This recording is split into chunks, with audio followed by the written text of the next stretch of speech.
Udah siap. Baik, sambil menunggu Bapak Edward, para peserta saya mengingatkan kembali bahwa untuk pencegahan COVID ya, jangan lupa untuk mengingatkan warganya, Bapak Ibu dimanapun berada, untuk mengingatkan menggunakan masker ya. Apabila Bapak Ibu bertemu dengan orang di jalan atau dengan siapapun yang menggunakan maskernya belum benar, mungkin bisa diingatkan karena banyak warga kita yang masih menggunakan maskernya tidak tepat ya. Ada yang hidungnya terbuka, ada yang di dagu ditempel seperti itu. Jadi mohon bantu untuk Bapak Ibu mengingatkan agar kita tetap sehat, tidak tertular COVID. Kemudian juga untuk mengingatkan jaga jarak ya. Ketiga, untuk juga mengingatkan cuci tangan pakai sabun dan air mengalir. Ya, itu 3 hal yang Bapak Ibu kita sama-sama untuk mengingatkan warga kita, khususnya warga DKI Jakarta, untuk melakukan pencegahan. Ya, baik sambil menunggu Bapak, ya sudah? Sambil menunggu Bapak Edward, kira-kira Bapak Ibu sudah punya pertanyaan yang akan disampaikan kepada beliau, silakan untuk mencatatnya atau juga sudah bisa loh mengetikkan dalam chat. Bagi kawan-kawan Bapak Ibu yang ada di YouTube juga bisa mengirimkan pertanyaannya melalui YouTube, live chat di YouTube. Ya, sambil menunggu, Bapak Ibu juga nanti pada siang hari kita akan menayangkan beberapa video terkait pencegahan stunting yang juga sekaligus pencegahan COVID ya. Tentunya kami akan putarkan setelah di jam istirahat. Jadi kita akan sama-sama melihat video juga. Video ini tidak besar, tidak bisa juga sebetulnya Bapak Ibu cari, tetapi bisa langsung nanti kami kirimkan alamat email, alamat YouTube-nya juga ya. Video ini bagus, sederhana dan tidak banyak memori gitu. Penyampaiannya sebentar saja, hanya makan waktu beberapa menit. Ya, nanti Bapak Ibu bisa jadikan bahan sebagai informasi kepada warga Bapak Ibu. Bisa Bapak Ibu bisa berikan melalui WA group, RT RW misalnya, bisa juga nanti yang di kantor camat bisa memberikan ini kepada Bapak Lurah dan warganya ya. Baik, Bapak Edward sudah siapkah?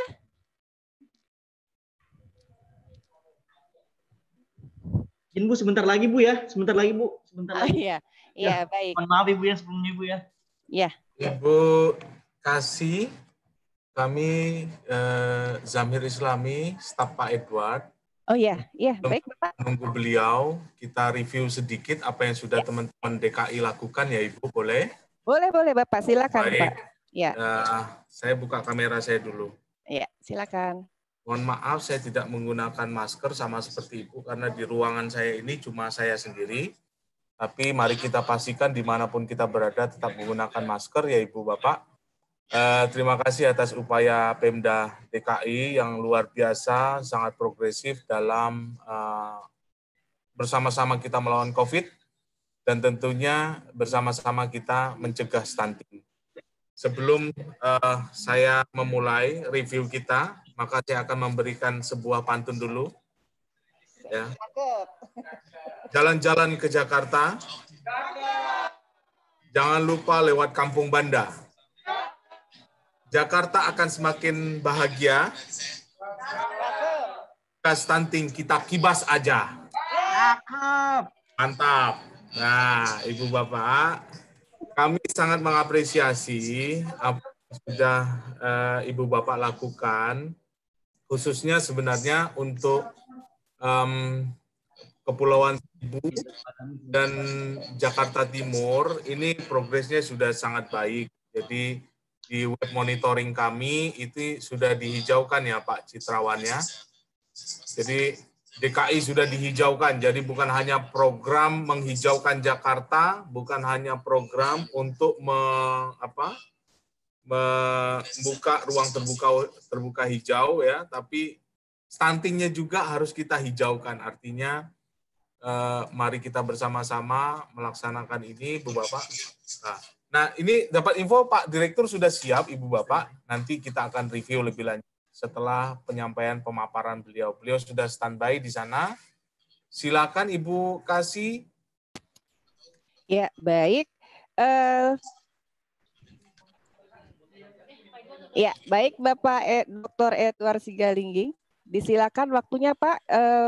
Waktu untuk menyampaikan materi 45 menit, kemudian nanti dilanjutkan sesi pertanyaan 15 menit. Baik, terima kasih Ibu Moderator atau penyelenggara. Boleh full screen Pak? Ya. Boleh di full screen? Izin Bu, kami formatnya PDF jadi mungkin. Oh ya, baik. Oke. Ya, ya. Baik, silakan Bapak. Assalamualaikum warahmatullahi wabarakatuh. Selamat pagi dan salam sejahtera untuk kita semua. Yang kami hormati Bapak Ibu peserta rapat virtual yang tidak bisa kami sebutkan satu persatu, kami dari Kemendagri menyampaikan apresiasi atas acara ini dalam rangka penanganan pencegahan masalah stunting di Ibu Kota Negara DKI Jakarta, di mana ada 2 wilayah administrasi yang menjadi lokus prioritas. Tahun yang lalu Kepulauan Seribu dan tambah tahun 2020 ini ada Jakarta Timur. Artinya stunting ini adalah persoalan nasional yang harus kita tangani secara bersama-sama, dan sebagaimana kita ketahui bersama, begitu Pak Jokowi menyentuh masalah stunting ini di Kabinet Nawacita pertama, kita kaget itu kita hampir mencapai 37% lebih. Saat ini kita dalam posisi 30,8%. Artinya 1 di antara 3 anak yang berusia 1 sampai 5 tahun yang ada sekarang ini, atau kurang lebih 9 juta anak terindikasi stunting. Artinya mereka ini adalah menjadi generasi bangsa Indonesia 30 tahun yang akan datang. Jadi artinya kalau kita bangga ada bonus demografi, tapi ternyata sepertiga di antaranya itu bermasalah tanda kutip, yang mungkin kurang produktif atau mungkin bisa menjadi beban negara, sehingga RPJM nasional yang sudah dituangkan dalam Kepres 18 tahun 2024 itu kita targetnya mencapai 14%. Bahkan Pak Jokowi menanyakan artinya bisa nggak sampai 2 digit, kalau bisa 1 digit gitu. DKI Jakarta memang dari seluruh provinsi termasuk kategori terkecil, tapi persoalan stunting nggak bisa kita biarkan seperti itu. Maka dalam penanganan masalah stunting ini, sebagaimana kita bersama membutuhkan konvergensi, ya, yang kita sebut dengan konvergensi intervensi, ya, intervensi spesifik dan intervensi sensitif. Intervensi spesifik itu dari sektor kesehatannya. Artinya yang sektor kesehatan ini berkontribusi untuk penurunan atau penanganan stunting itu hanya 30%, Bapak Ibu. Artinya ada 70% yang di luar itu. Apa itu? Sanitasi, air minum, termasuk layanan di PAUD, perlindungan kemiskinan, termasuk juga masalah ketersediaan pangan lestari dan sebagainya. Jadi di tingkat pusat ada 23 Bapak Ibu yang ngeroyok masalah pencegahan penurunan stunting ini. Sama mungkin di daerah juga kurang lebih segitu banyak, sehingga ini perlu koordinasi lintas sektoral. Artinya kalau dari sektor kesehatan hanya 30%, maka non sektornya itu. DKI Jakarta, saya pernah juga hadir rapat dengan PHBS-nya di DKI Jakarta. Saya dapat info di situ, ternyata DKI Jakarta ini masih ada penduduk DKI Jakarta kurang lebih 40% belum memiliki jamban yang memenuhi standar. Ini persoalan kita bersama. Saya bilang, duitnya DKI Jakarta ini hampir seperempatnya APBN, tapi kok masih ada persoalan hal-hal yang sangat mendasar belum terpenuhi oleh pemerintah. Baik, oleh karena itu kami sengaja mengangkat masalah SPM. DKI Jakarta ini itu memiliki otonomi yang terpusat, artinya dari provinsi sampai kepada di tingkat kelurahan. Jadi tinggal ini bukan SPM-nya seperti di daerah otonom yang lain, ada SPM kabupaten kota, ya, tapi ada SPM provinsi. Tapi kalau untuk DKI Jakarta itu seluruhnya mengcover baik miliknya provinsi maupun miliknya kabupaten kota otonom. Nah ini maka kalau ada di SPM kabupaten kota yang otonom, ya ini kita artikan ini sebenarnya ini dinas provinsi DKI Jakarta juga yang ngurusin ini masalah SPM ini. Ada di PU berkaitan dengan air minum, air limbah. DKI Jakarta masih termasuk kota yang saya sempat tadi mengatakan belum termasuk kota yang hijau gitu. Sampah-sampah masih persoalan tersendiri di DKI Jakarta. Demikian juga di bidang yang lain-lain, pendidikan, masalah PAUD, bagaimana kita membina anak dari usia dini, membangun pola hidup yang sehat melalui pendidikan katakanlah cuci tangan, mengajari dari awal cuci tangan sebelum makan atau buang sampah pada tempatnya. Dan di bidang kesehatan ada 6 SPN yang bersentuhan langsung dengan masalah stunting ini. Artinya saya mengatakan ini, saya angkat kalau ini dilaksanakan sesuai dengan aturan di Undang-Undang 23, di mana di situ disebutkan daerah pasal 18-nya wajib memprioritaskan penanganan yang SPM, yang wajib mendasar. Yang kedua, pasal 298, pemerintah daerah wajib memprioritaskan. Kalau ini dikerjakan, maka saya bisa memastikan lebih dari 50% penanganan upaya penurunan stunting itu bahkan termasuk kepada angka kematian ibu dan angka kematian bayi itu di atas 50% akan berkontribusi. Ini ada sanksinya nanti, Ibu, kalau pemerintah daerah tidak melaksanakan SPM ini secara maksimal. Oleh karena itu, pemerintah sudah menetapkan 5 pilar. Pertama, adanya komitmen. DKI Jakarta sudah menuangkan dalam bentuk peraturan gubernur dan ada peraturan wali kota atau bupati administrasi tentang bagaimana penanganan masalah stunting ini. Kalau saya lihat di dokumen yang disampaikan yang sudah dibuat oleh Kota Jakarta Timur itu sudah cukup komprehensif. Tinggal nantinya bagaimana melaksanakan. Karena ini otonomi yang terpusat dari dinas provinsi, maka tentunya ini tidak bisa lepas dari tanggung jawab dari dinas provinsi. Satu kesatuan antara dinas provinsi dengan sudin-sudinnya di bawahnya. Maka ini harus terintegrasi terlaksana di tingkat wilayah, bagaimana antar lintas komponen dan lintas sektor di wilayah itu bisa menangani. Yang kedua, perlu ada kampanye secara nasional bagaimana persoalan masalah stunting ini termasuk kepada pola perilaku, budaya, komitmen politik dan akuntabilitasnya. Ini perlu sosialisasi. Di NTB itu tingginya stunting itu di sana itu akibat budaya. Di sana malu orang tua kalau anaknya sampai tamat SMP belum ada yang lamar, sehingga di sana tinggi banget pernikahan dini yang mengakibatkan stunting. Yang ketiga, ini tugas kami dari Kemendagri bagaimana memastikan bahwa konvergensi ini terkoordinasi, terkonsolidasi secara nasional, termasuk dengan pemerintah dan juga melibatkan masyarakat. Ini kami sudah punya tenaga ahli di DKI Jakarta, ada ininya TA kita, tenaga ahli kita untuk membantu provinsi. Baru yang keempat, bagaimana mendorong kebijakan nutritional food security, artinya pengamanan makanan sehat ya. Karena Indonesia ini senangnya itu cari kuliner jajanan itu makanan yang enak, bukan makanan sehat. Jeroan-jeroan itu adalah makanan yang paling enak tapi tidak sehat. Termasuk saya titip juga di DKI Jakarta ini untuk bagaimana mengawasi jajanan anak sekolah. Suatu di sekolah-sekolah itu tidak terkendali pedagang-pedagang, dia mau cari untung aja, pokoknya laku ya dengan warna-warni yang menarik buat anak-anak, padahal itu adalah zat pengawet.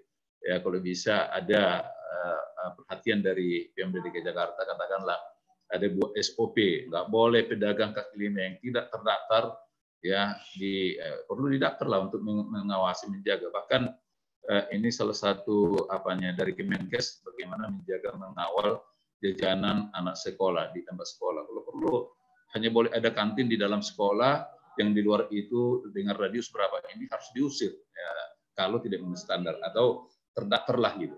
Baru yang kelima melakukan monep pemantauan. Ini menjadi untuk itu melaksanakan yang 5 pilar ini kami bangun apa yang disebut dengan 8 aksi. 8 aksi ini adalah untuk memastikan penanganan stunting itu mulai dari aksi 1 sampai ke 8 ini satu sama lain berkaitan. Katakanlah pertama analisis situasi. Kalau DKI Jakarta saya pikir persoalannya mungkin bisa hampir sama antara kelurahan ini dengan RT ini hampir sama mungkin, atau kalau beda mungkin di Kepulauan Seribu ya, di Kepulauan Seribu sana. Kalau di Kepulauan Seribu mungkin ya gizi ikan masih banyak tangkapan nelayan, tapi persoalannya sanitasi air minum yang susah di sana.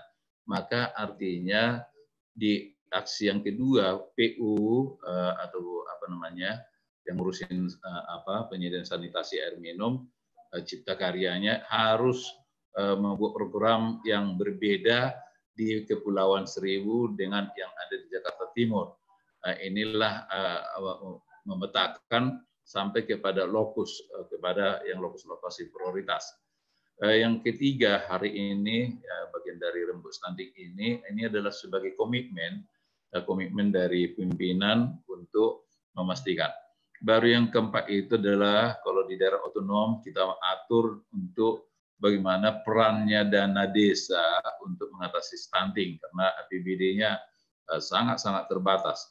Bahkan ada daerah yang APBD-nya hanya tergantung dari dana transfer. Contoh seperti Kabupaten Asmat Papua itu 97% APBD-nya itu dari dana transfer, artinya 3% yang PAD. Jadi ini tergantung kepada anggaran pusat dia. Baru ada pembinaan KPM, kita harapkan kader-kader pembangunan manusia ini ujung tombak kita untuk melihat di lapangan langsung sampai kepada monitoring dan juga untuk melakukan pelaporan dan sebagainya.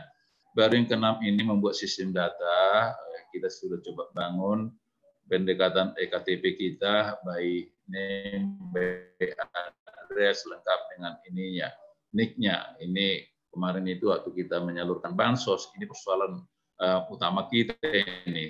Suatu bansos mau dikuncurkan, beda data dari BPS, BPJS, dari Kemendagri, dari berbeda-beda ini.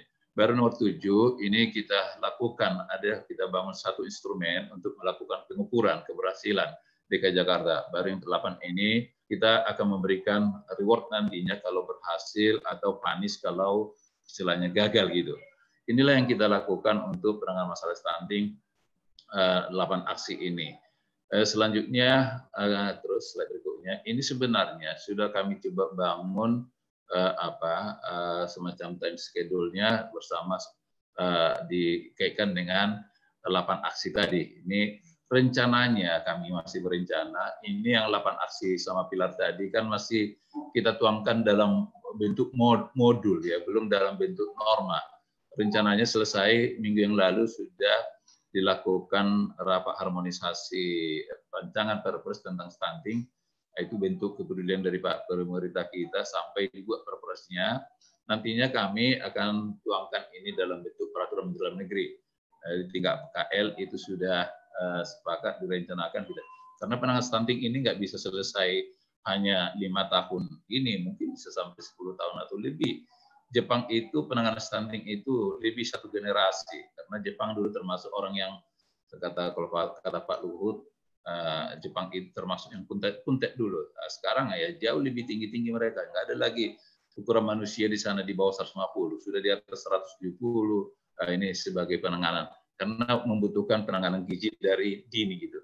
Selanjutnya maka ini perlu saya gabung aja peran provinsi dengan kabupaten kota wilayahnya, karena di kota itu sebenarnya tidak punya kebijakan ya, karena dia hanya melaksanakan atas pendelegasian. Maka ini cukup saya utarakan di provinsi, perlu ada kebijakan kebijakan di beberapa daerah kabupaten kota ini dituangkan dalam Perda. Kalau sudah dengan Perda, nggak perlu lagi capek-capek membahas anggaran untuk setiap tahun itu. Ini kalau sudah dengan Perda sudah jelas. Yang kedua, laksanakan SPM itu. Ada SPM provinsi, ada SPM kabupaten kota.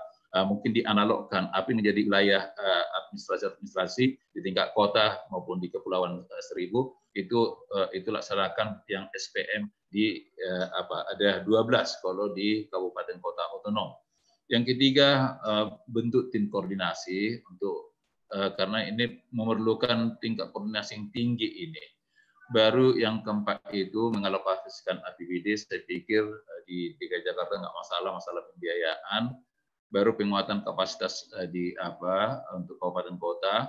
Baru kalau perlu DKI Jakarta ini seperti Jakarta Timur, mungkin di wilayah-wilayah lain, di 4 wilayah lain pasti ada kasus stunting juga, tapi ini pemberat. Kalau SPM yang saya sebutkan tadi ditangani secara maka secara paralel stunting di wilayah-wilayah itu sudah pasti tertangani secara paralel.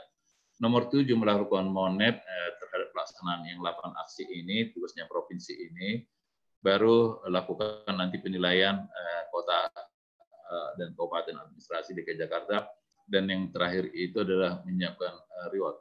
Kalau kita bandingkan yang di daerah otonom, slide berikutnya, di kabupaten kota, ini ada, kita harapkan nomor 4 ini dituangkan dalam dokumen perencanaan. Artinya itu harus tertuang mulai dari RPJPD-nya jangka panjang, ini saya minta teman Bapeda.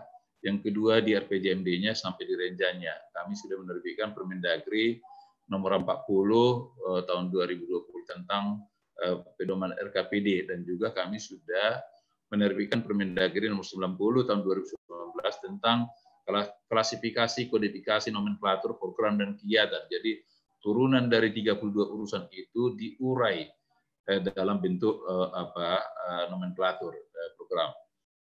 Baru kalau di sini nggak ada dana desa, DKI Jakarta juga tidak menerima DAU dan sebagainya. Jadi karena ya cukup masalah pembiayaan. Baru ini sebelum tadi perlu ada konvergensi yang dilaksanakan secara. Dan yang terakhir ini libatkan peran multisektor, Bapak Ibu DKI Jakarta. Kabupaten Tanah Bumbu aja di sana bisa dikonversi dana CSR-nya untuk stunting ini sampai mencapai 364 miliar, ya. Kabupaten Sukabumi karena di sana ada pusat-pusat ternak ayam petelur, ayam itu mereka dapat CSR-nya juga dari perusahaan. Di DKI Jakarta saya pikir cukup banyak yang bisa kita berdayakan kalau umpamanya kesulitan masalah pembiayaan. Tapi saya pikir DKI Jakarta ya cukuplah, bahkan kesulitan untuk mencairkannya. Selanjutnya, ini ada peran kami dari Ditjen Bangda, ada TA kita untuk istilahnya penguatan provinsi ini untuk sampai kepada lokus ininya. Slide berikutnya. Jadi ini sengaja kami di tengah-tengah pandemi COVID ini ternyata sampai bulan Mei kemarin itu belum ada yang melakukan rebus stunting gitu. Kami buat surat edaran tanggal 26 Mei lalu supaya segera melaksanakannya sebagai bagian rangkaian dari.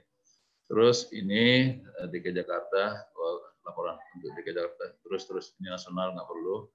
Nah, ini jadi tahun yang lalu ada 1 kabupaten administrasi Kepulauan Seribu, tahun ini ada 2. Laporan yang kami peroleh terus berikutnya, yang tahun yang lalu itu ternyata di aksi 5678 itu padahal begitu selesai aksi 3 dan aksi 4 itu seharusnya aksi yang 5 pendataan dan sebagainya itu sudah harus terdapat. Mudah-mudahan nanti sampai hari ini yang tahun 2020 slide berikutnya ini masih posisi di aksi 3 masih diposisikan 75%,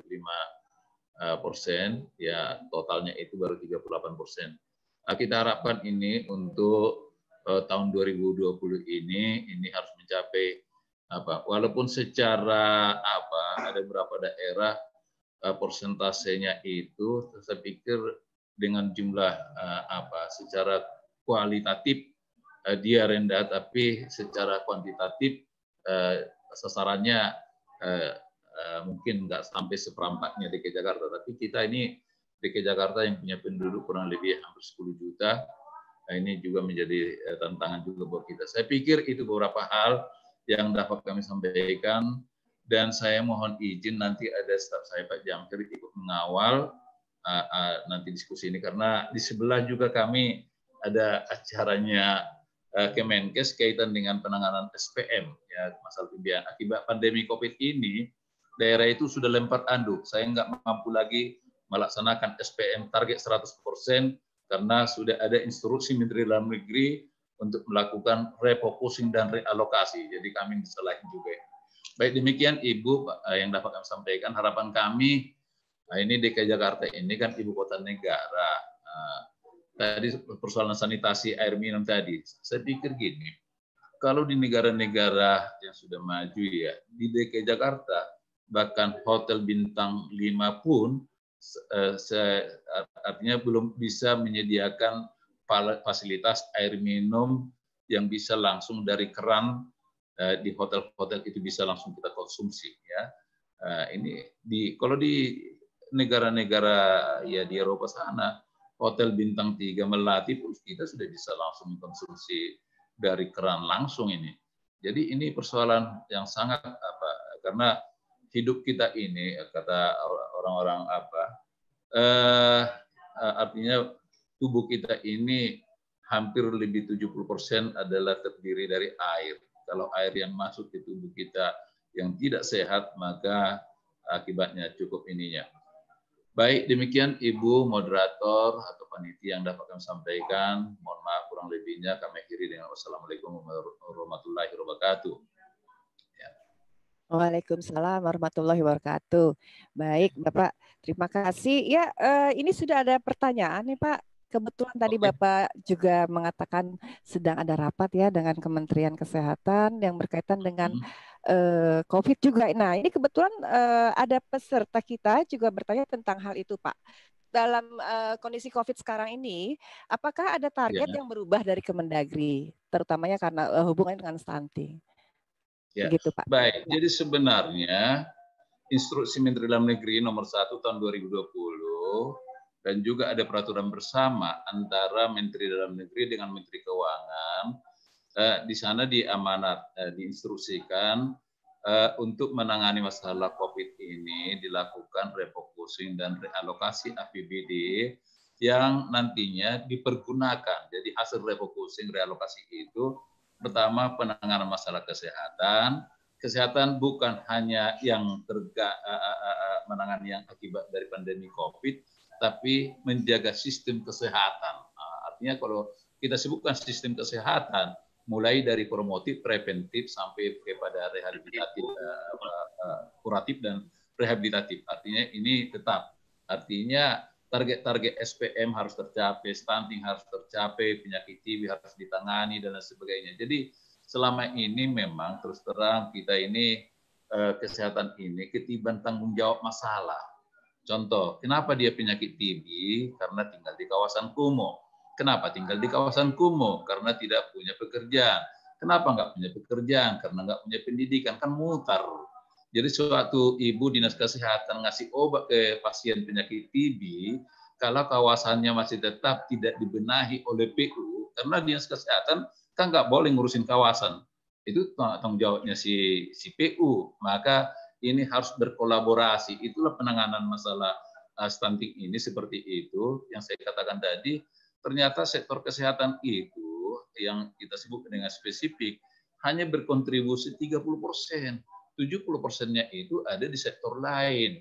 Walaupun sektor lain. Contoh ini ya, di Kementerian Kelautan Perikanan ada program pencanangan gemar makan ikan. Di DKI Jakarta sudah ada belum program pencanangan gemar makan ikan di Dinas Perikanan KKP? Pertanian memang DKI Jakarta nggak punya pertanian, tapi ini di daerah otonom yang lain itu juga belum ada bagaimana pengembangan pertanian yang organik ya, karena kita banyak mengkonsumsi pertanian yang banyak pestisidanya. Ya, kita akan brokoli itu kita akan berpikir, oh ini masih ada tinggal pestisida di sini. Berpikir kita untuk makan. Padahal itu salah satu makanan yang bermanfaat. Tapi suatu isinya sudah mengandung bahan pengawet atau pestisida, itu pasti mengganggu kepada kesehatan kita. Termasuk juga masalah pola hidup. Saya pernah diundang masih Menteri Ibu Yohana dulu, pemberdayaan perempuan. Tugas saya apa Pak Galingge? Tugas Ibu bagaimana mendidik, salah satu SPM itu adalah bagaimana pembinaan terhadap putri remaja kita yang produktif. Jangan gara-gara menjaga body, ya kita punya putri, ya dia terus gitu hanya menjaga body, ya memang langsing tapi tidak sehat gitu. Kita biarkan dia tiap hari makan Indomie. Ini tugasnya pemberdayaan perempuan, termasuk PKK. Ini kita harapkan. Jadi ini penanganan masalah stunting ini multisektor, tidak hanya tanggung jawabnya SKPD dan harus berkolaborasi antar sektor dan lain sebagainya. Saya pikir itu Ibu Moderator yang dapat kami sampaikan. Pergub pencegahan apakah di tingkat pusat sudah ada kebijakan. Ini yang saya informasikan tadi, minggu yang lalu, hari Kamis yang lalu, itu sudah dilakukan harmonisasi rancangan Perpres tentang stunting. Kami nanti akan tuangkan yang saya bilang tadi, yang saya sampaikan tadi masih 8 aksi itu masih modul, ya, belum norma. Ke depan mau kita buat norma supaya mengikat dan juga menjadi acuan bagi pemerintah daerah. Barangkali itu Ibu Moderator yang dapat kami sampaikan. Mohon izin saya bergabung di sebelah dulu. Ya, Bapak silakan. Ya, terima kasih Pak. Nanti Pak Amir ikut mengawal. Ya, baik, terima kasih Pak. Ya, ini ada satu lagi pertanyaan dari peserta kita dari Jakarta Timur. Beliau menanyakan, saat melakukan analisis situasi data OPD apa yang bisa dipakai untuk menentukan lokasi stunting? Karena seperti kita ketahui, stunting muncul dari multikompleks. Ini cocok ya dengan yang disampaikan tadi oleh Pak Edward. Di mana saat kita bicara stunting, fokus kita selalu mengarah kepada kesehatan.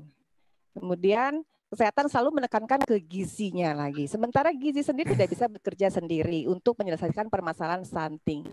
Iya, itu yang ditanyakan Pak. Silakan Pak Jamhir. Baik. Saya coba tanggapi. Terima kasih Ibu, terima kasih juga atas pertanyaan dari Jakarta Timur. Jadi di 8 aksi itu, ketika bicara aksi pertama, memang kan kita menganalisis situasi. Dari analisis situasi itu kita coba tuangkan data-data ataupun intervensi yang dilakukan berdasarkan spesifik dan sensitif, Ibu Bapak. Nah, kalau yang spesifik clear tuh, kalau menurut kami. Nah, sementara ada data-data lain yang sebenarnya harus saling mendukung. Misalkan Smart STBM, itu kan bisa digunakan juga, Ibu Bapak. Jangan-jangan masalah di DKI, itu bukan hanya spesifik, tapi lebih banyak ke yang sensitif.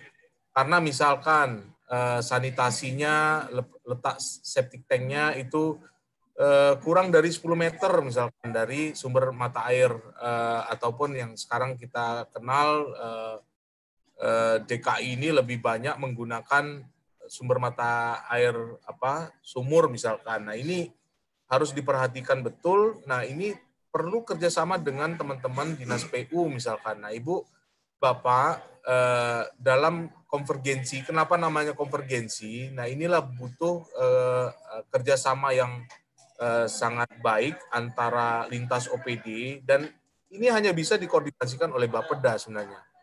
Nah, tadi disampaikan oleh Pak Edward bahwa kesehatan ini hanya dampak, ya, artinya dari permasalahan hilir yang tidak benar, misalkan hulu hilir, ya.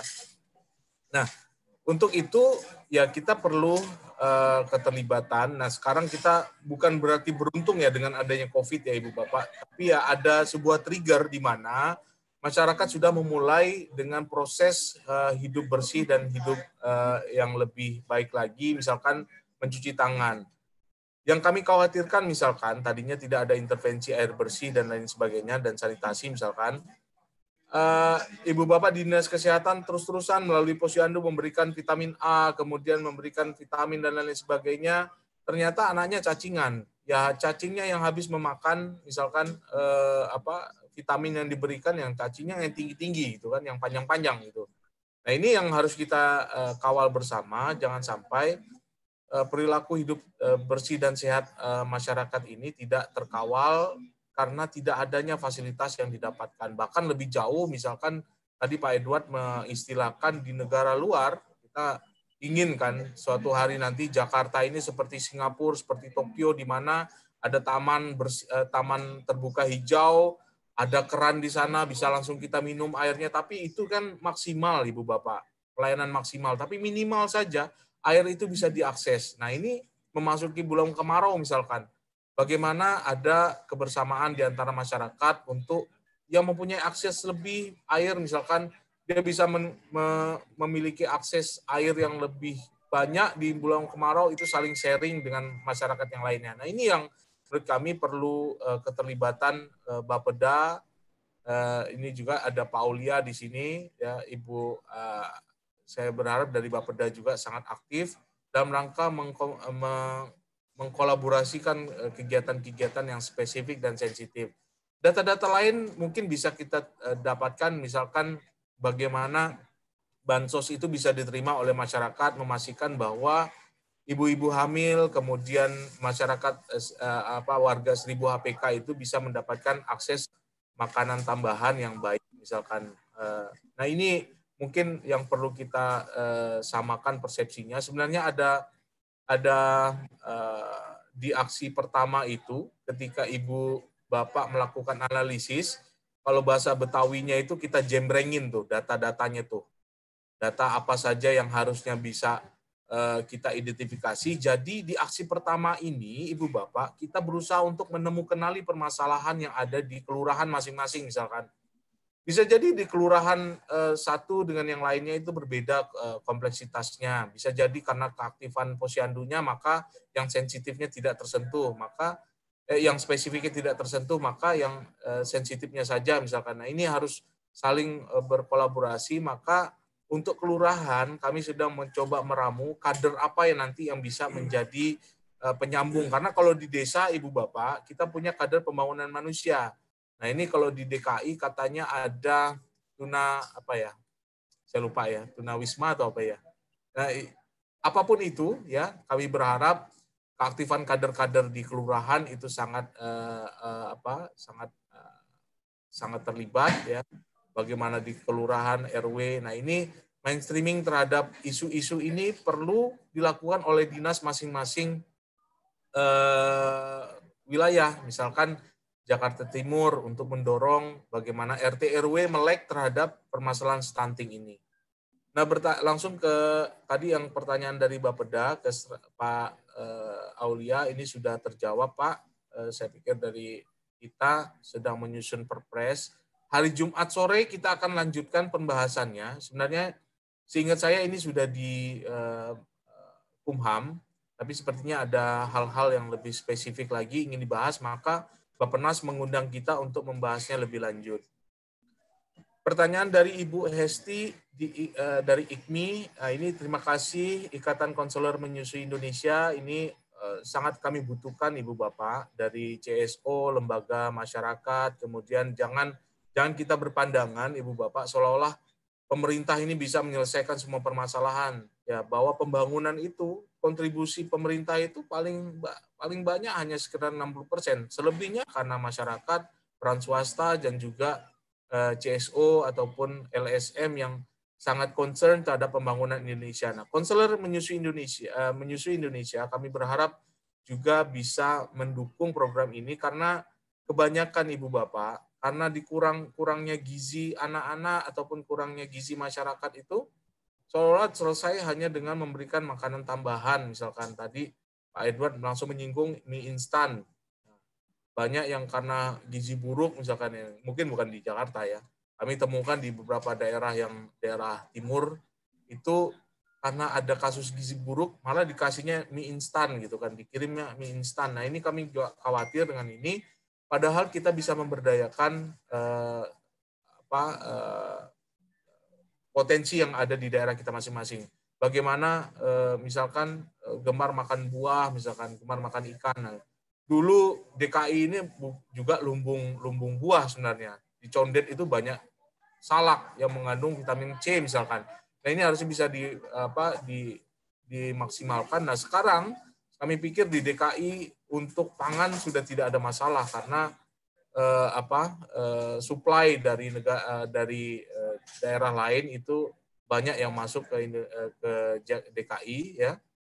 Nah, terkait dengan poin ASI dan empasi sangat terkait dengan kami dari mana jalur masuk kami. Nah, Ibu Bapak dari IKMI ini bisa saja nanti berkoordinasi dengan Dinas Kesehatan kira-kira pada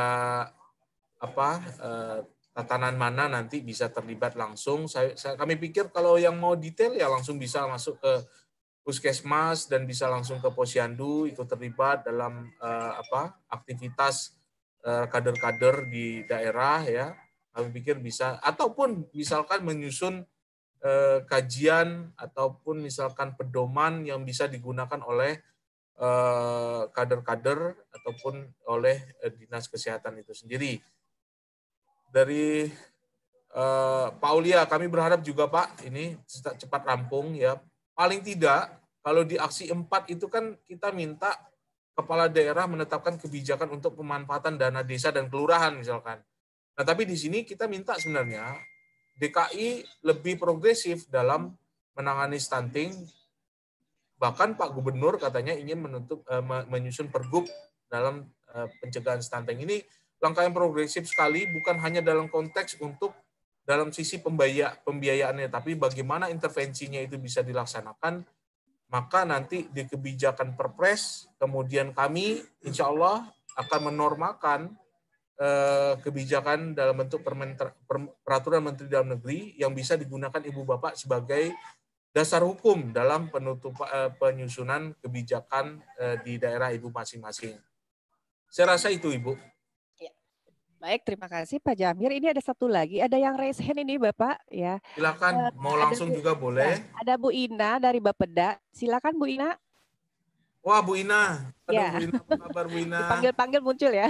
Halo Bu Ina, silakan, sehat? Bu. Ya, alhamdulillah, terima kasih Bu Mary. Ya, Pak Jamhir, apa kabar? Sehat Ibu. Alhamdulillah. Ya. Alhamdulillah.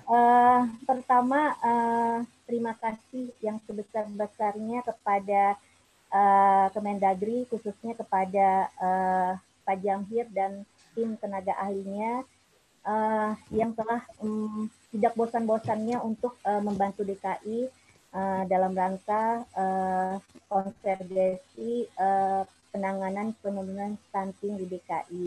Ya, tentu saja kami DKI pastinya khususnya Bapeda ya Pak, untuk stunting ini sendiri sebenarnya sudah 2 tahun berturut-turut itu menjadi isu yang dibahas dalam forum lintas sektor saat kami melakukan pembahasan penganggaran.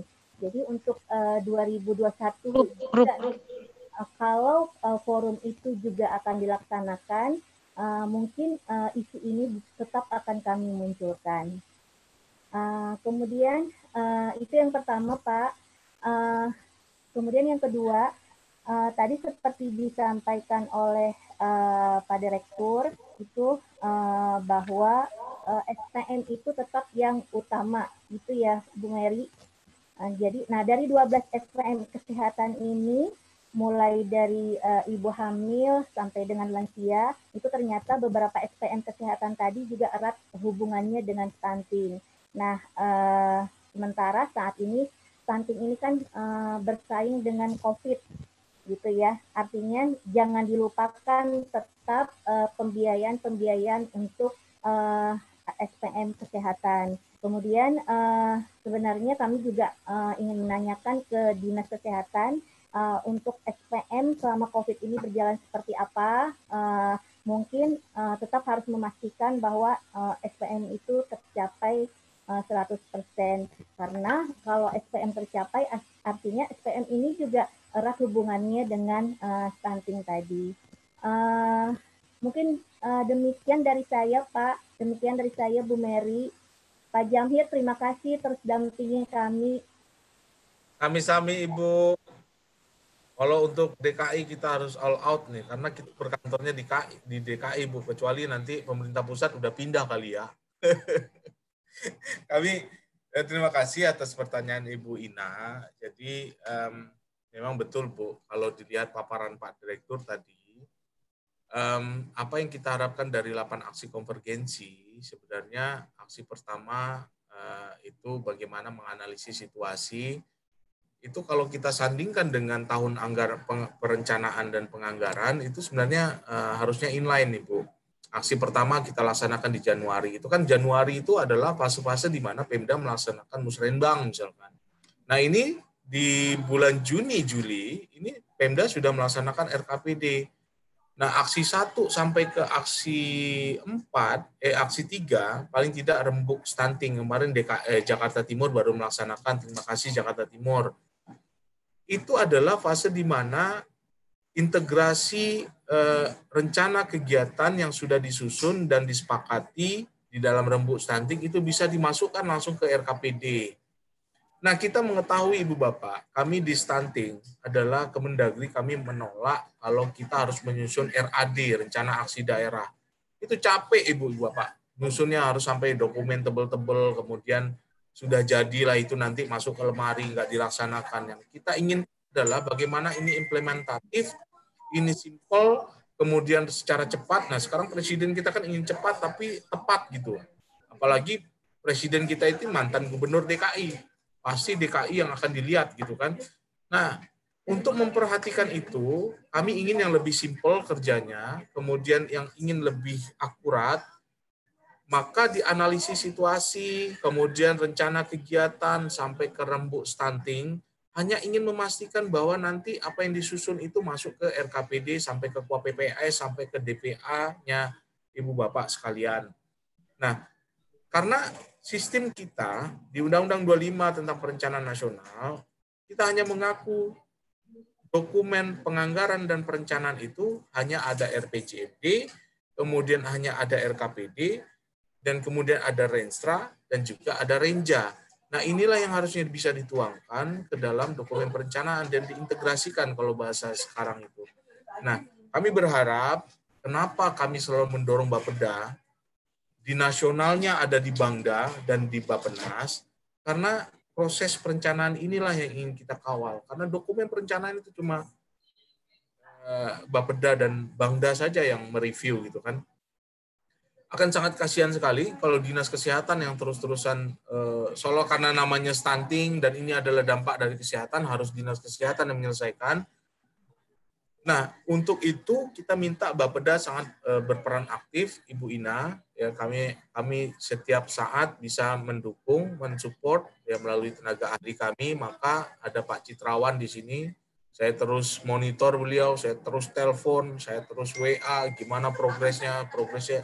Saya terus tanyakan itu karena memang kami ingin sekali bagaimana awareness ini, kemudian compliance yang terjadi di OPD itu bisa dikawal sepenuhnya oleh Bapeda dari proses perencanaan sampai ke pelaksanaan. Nah, ini terus terang kami sangat membutuhkan peran Bapeda Ibu.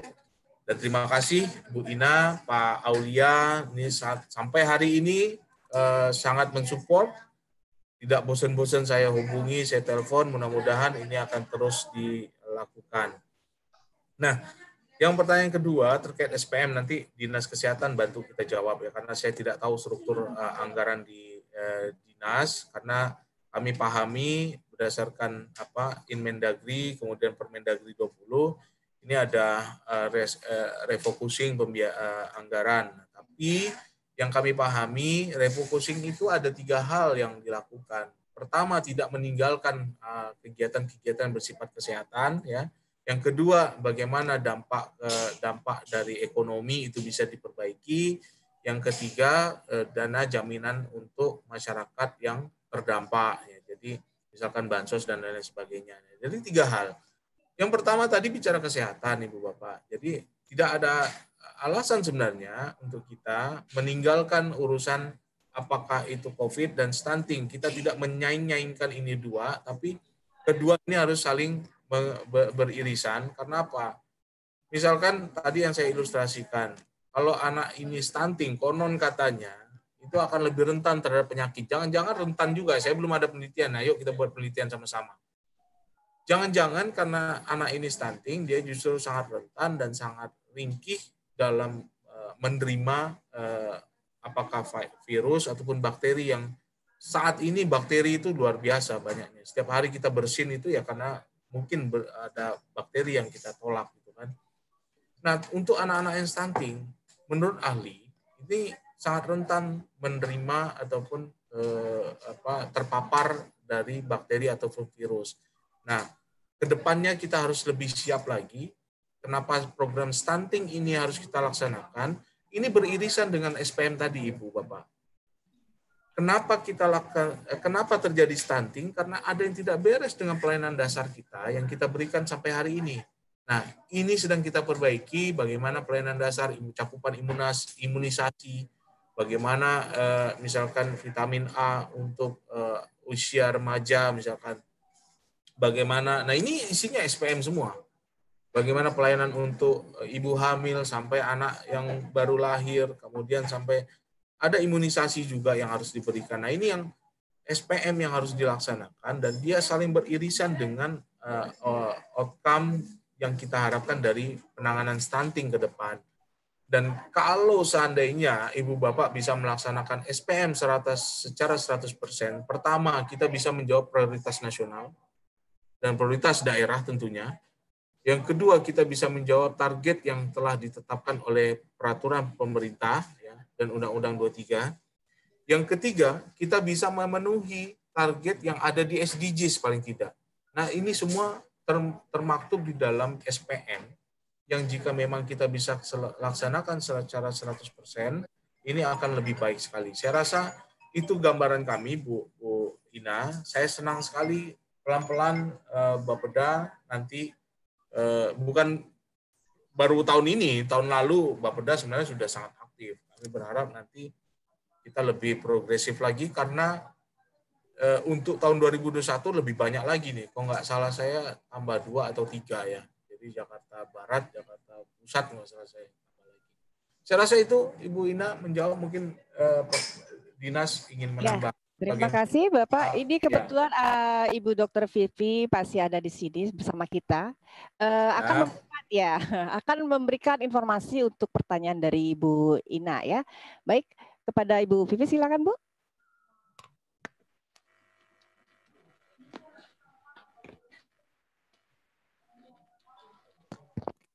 Ya, baik.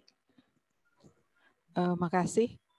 Assalamualaikum Pak Zamhir. Alhamdulillah ketemu Pak Zamhir lagi. Waalaikumsalam Ibu. Makasih selalu disupport. Nggak bosan-bosan ya Pak. Jangan bosan. Insya Allah enggak. Enggak, saya ditolak jadi warga DKI Bu nanti. Oh, iya, tunggu 5 tahun lagi ya Pak setelah pindah ke Kalimantan.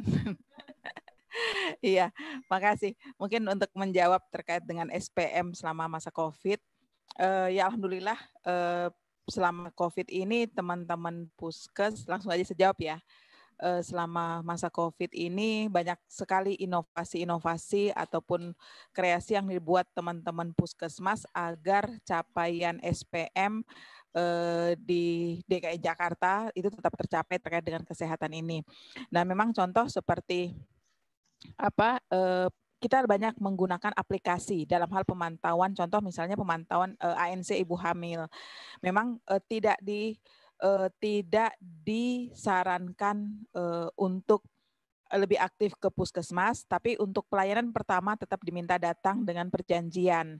Dan selanjutnya teman-teman puskes itu membuat saling bertukar informasi terkait dengan nomor HP dan ada yang membuat WA group dan ada juga yang membuat tetap melakukan misalnya contoh senam hamil dengan WA dengan virtual, dan ini alhamdulillah berjalan. Terus kemudian terkait dengan imunisasi juga dengan perjanjian ya, teman-teman melakukan jadwal-jadwalnya.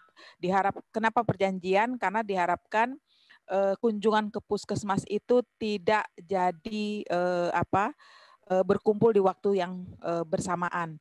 Nah, ini semua sebenarnya tetap berproses di DKI Jakarta, sehingga alhamdulillah kalau kita lihat cukup tidak banyaklah perbedaan antara sebelum COVID dan sesudah COVID karena pemantauan tetap dilakukan oleh teman-teman Puskes secara virtual, secara aplikasi, dan alhamdulillah kita di DKI sehingga akses itu tersedia. Demikian, makasih. Nah.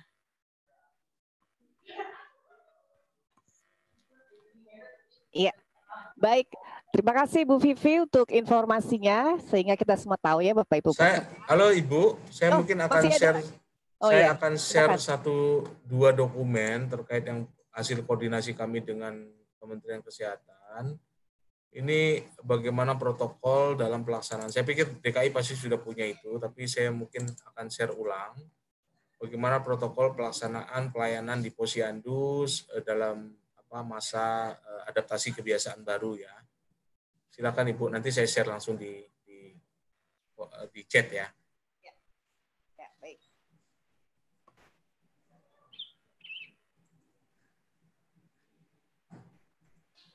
Silakan Ibu langsung saja. Ya, baik. Terima kasih Pak untuk informasinya. Ya, sebetulnya masih ada satu pertanyaan lagi panitia, apakah boleh minta waktunya? Boleh, boleh? Boleh ya? Ya, baik. Ini masih ada satu lagi nih Pak, nanti kalau nggak disampaikan penasaran gitu kan. Selagi ketemu Pak Jamhir di sini. Ya, ada yang bertanya, apakah untuk DKI ini kan padat gitu Pak, terus mobilitasnya juga padat, aktivitasnya padat, penduduknya padat. Maka perlu penanganan dan SOP yang berbeda dalam berbagai aspek. Nah, pertanyaannya adakah SOP sehingga kami di DKI bisa mengikutinya gitu Pak. Ini dari Pemprov ya, dari Biro. Silakan Pak. Halo Bu. Ya. Ya, gimana tadi gimana? Ya. Untuk DKI Jakarta kan padat penduduknya, kemudian aktivitasnya juga padat, mobilitasnya padat, maka perlu penanganan dan SOP yang berbeda dalam berbagai aspek. Nah, pertanyaannya adalah apakah sudah ada SOP terkait topik kita hari ini tentang stunting khususnya? Baik, ini sebenarnya Dinas Kesehatan yang lebih mumpuni menjawab itu, tapi ini kan bukan permasalahan Dinas Kesehatan saja ya. Pertama, Ibu Bapak, kita sudah beruntung karena pemerintah itu punya program namanya PISPK ya kalau nggak salah. Dan itu sudah dilaksanakan oleh Dinas Kesehatan. Sangat baik sekali. Rumah saya itu ditempeli stiker PISPK. Artinya rumah saya itu sudah dikunjungi oleh petugas-petugas kesehatan. Nah, kondisi anak saya juga seperti apa itu terekam baik. Jadi saya pikir setinggi apapun intensitas warga DKI itu tetap harus bisa diintervensi ya. Nah, yang kedua, untuk beberapa instrumen lainnya, nah ini butuh kerjasama dengan dinas-dinas, apakah dinas pendidikan misalkan, bagaimana PAUD HI-nya itu bisa terlaksana secara baik. Nah, ini PAUD HI di DKI sangat aktif, kami pikir sangat berperan penting, misalkan bagaimana memberikan makanan tambahan untuk anak-anak itu, misalkan anak saya dulu termasuk yang pernah mengikuti PAUD HI-nya di PAUD yang di Jakarta Timur ya. Artinya saya nggak masukin anak saya ke TK karena saya ingin tahu, saya bukan mentester anak saya ya, tapi saya ingin tahu seperti apa pelayanan dan itu sangat baik. Menurut saya tidak kalah juga dengan PAUD yang ada yang terstruktur di taman kanak-kanak misalkan. Nah, ini merupakan sebuah contoh bahwa DKI sebagai ibu kota negara harus memelihara ini, Bu. Yang baik-baik yang tadi itu harus di-maintain, jangan sampai itu lemah ataupun lost control terhadap pelaksanaannya, dan nggak bisa kita seolah-olah misalkan ini hanya menjadi tugas Dinas Kesehatan. Tapi untuk urusan tertentu saya pikir Ibu Bapak pasti mempunyai strategi tertentu, misalkan bagaimana mendata ya untuk kondisi sumber air minum dengan sanitasi tadi. Nah, Dinas PU sekarang sudah sangat aktif di DKI misalkan untuk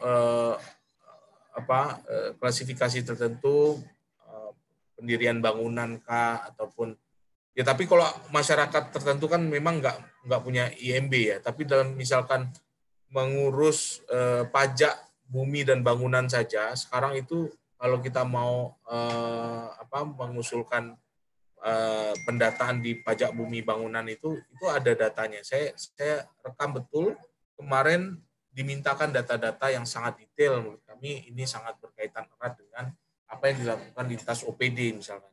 Nah ini menurut kami yang perlu disiasati oleh teman-teman OPD di lingkup pemerintah Provinsi DKI Jakarta. Saya pikir pasti punya strategi sendiri, dan justru kami, jika memang DKI berhasil menjalankan ini, kami berharap DKI bisa menjadi benchmark, ya, bisa memberikan lesson learn bagi daerah-daerah lain, misalkan Jawa Timur kah, atau Jawa Tengah misalkan, seperti apa melakukan pendekatan-pendekatan yang sifatnya tadi, karena mobilitasnya DKI ini sangat tinggi, kemudian kami pikir pasti ada punya strategi sendiri. Saya pernah ada satu contoh Bu Asi, ketika ada saya nggak tahu bulan apa ya waktu itu ya, di DKI itu sedang marak-maraknya di Setu Babakan, kemudian di Setu tempat tinggal saya di Jakarta Timur, Taman Mini itu, tamannya ada semacam lebaran Betawi. Nah itu tetap ada itu standnya Dinas Kesehatan untuk men-screening paling tidak misalkan warga-warga yang punya, karena sesibuk apapun, semegah apapun rumah orang itu, ya mungkin ada masyarakat yang tetap mau pergi ke acara ramai-ramai seperti itu, dan Pemda sebenarnya sudah mendapatkan target siapa yang bisa screening, dan itu bisa didata secara baik. Kalaupun tidak, ternyata di situ ya mungkin harus mengunjungi secara langsung melalui SPK misalkan. Dan ini harus dicontoh juga oleh program-program lain. Seperti itu, Bu.